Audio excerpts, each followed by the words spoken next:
Zaman es terakhir membentuk wajah bumi yang kita kenal sekarang. Tapi apakah itu benar-benar sudah berakhir?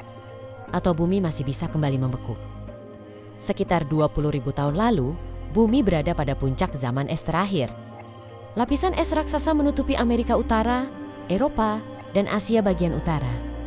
Es ini bukan salju biasa, melainkan lembaran es tebal yang bertahan ribuan tahun dan terus bergerak perlahan. Gletser terbentuk karena suhu global yang lebih rendah.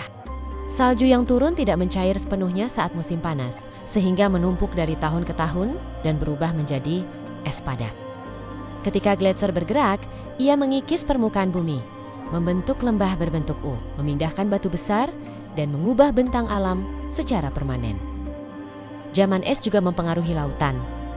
Karena banyak air tersimpan sebagai es di daratan, permukaan laut global turun lebih dari 100 meter. Akibatnya, daratan baru muncul dan menghubungkan wilayah yang sekarang terpisah oleh laut, memungkinkan migrasi manusia dan hewan. Lalu, apa penyebab zaman es? Zaman es dipicu oleh perubahan orbit bumi, kemiringan sumbu rotasi, dan bentuk orbit itu sendiri. Perubahan ini mempengaruhi jumlah energi matahari yang diterima bumi dalam jangka waktu sangat panjang. Selain itu, arus laut berperan besar dalam mengatur distribusi panas global. Ketika pendinginan dimulai, es yang terbentuk memantulkan lebih banyak cahaya matahari kembali ke angkasa. Proses ini memperkuat pendinginan dan mempercepat pertumbuhan lapisan es.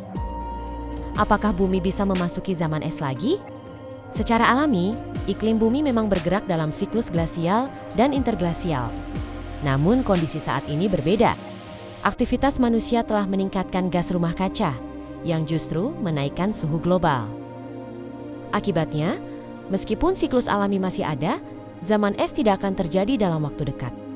Para ilmuwan memperkirakan hal ini baru mungkin terjadi dalam skala ribuan hingga puluhan ribu tahun. Jadi, meskipun bumi pernah membeku dan akan berubah lagi di masa depan, tantangan iklim terbesar yang kita hadapi saat ini bukanlah zaman es, melainkan pemanasan global.